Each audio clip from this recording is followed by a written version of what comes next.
California's train to nowhere. Thank goodness. Terminating $4 billion in federal funds for the high-speed rail project that never materialized. Our very own Max Gordon is in D.C. with the details. Max, my first vote when I was 18 was voting for this, and it's a disaster. Yep, back in... What? Taylor, you voted for this trash? Oh, come on. Long time for this train. Transportation Secretary Sean Duffy calling it a boondoggle. Here he is earlier today. It took 16 years and $15 billion in California high-speed rail to not lay one track. Are you kidding me? Yep. That's the American legacy right now. We can spend a lot of money and take a lot of time and not build projects.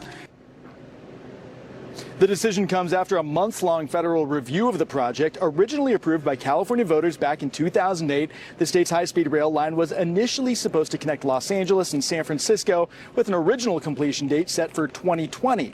But years of delays and cost overruns have plagued the proposed... You know what's amazing is I ran for governor against this. I ran for governor in 2021 in California saying we are going to end this stupid high-speed rail. And the premise was simply the cost. Not just that, as Fox is saying here, that the cost has gone from $33 billion to $135 billion, but also that the cost for this stupid rail is estimated at $202 million per mile.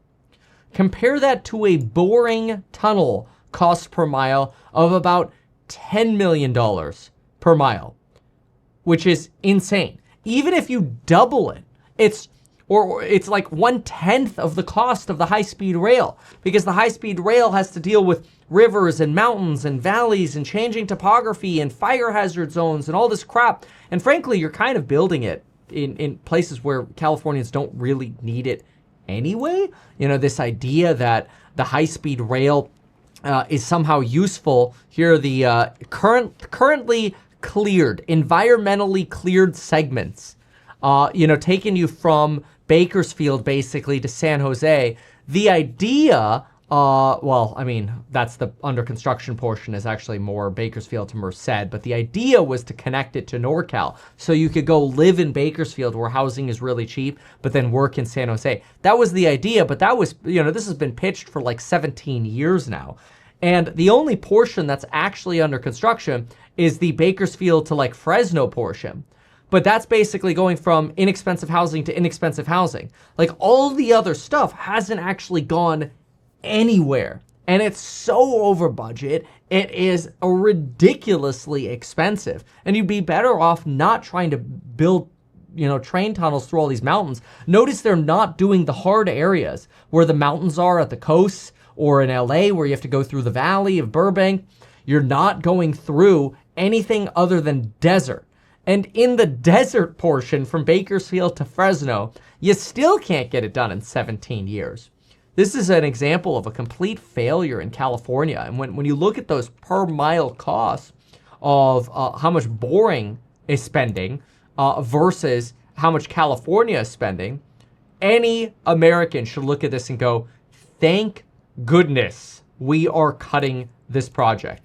And you can see it over here. Here's a Business Insider piece talking about new tunnels that would be 21 feet in diameter. This would be a boring tunnel, Elon Musk boring tunnel.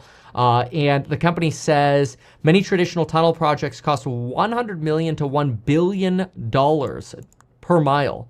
And they're doing this at a cost of, $10 to $20 million per mile, which was incredible. And that's the average, right? Like, for example, the Las Vegas Loop, which is only 1.7 miles, cost $47 million. So obviously 47 divided by 1.7 is about 27 million a mile, but that's also only a 1.7 mile project.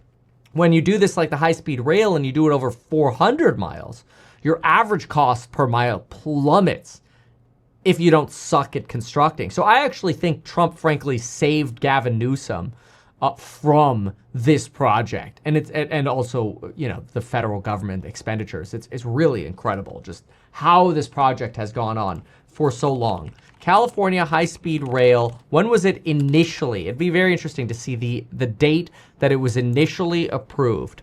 So initially approved was, it was a 2008 project. 2008 statewide ballot project. That's what Taylor Riggs is talking about having voted for. And it's been 17 years and nobody has taken a single ride on the high-speed rail. How crazy is that? And that's 17 years of money printing. Not like, this got approved at the end of 08. So you basically got approval for this project at the end of a major recession. And you've had 17 years of basically no recession. You can't really call COVID a recession with how quickly we printed money on this.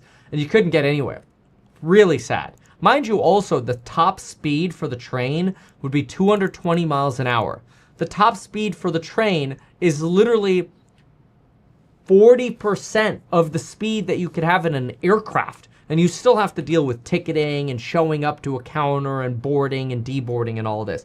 Let's do, I don't know, Burbank to SFO flights, just for giggles. How much is it going to cost me to go from Burbank to San Francisco? Round trip, $100. Cheapest, $98.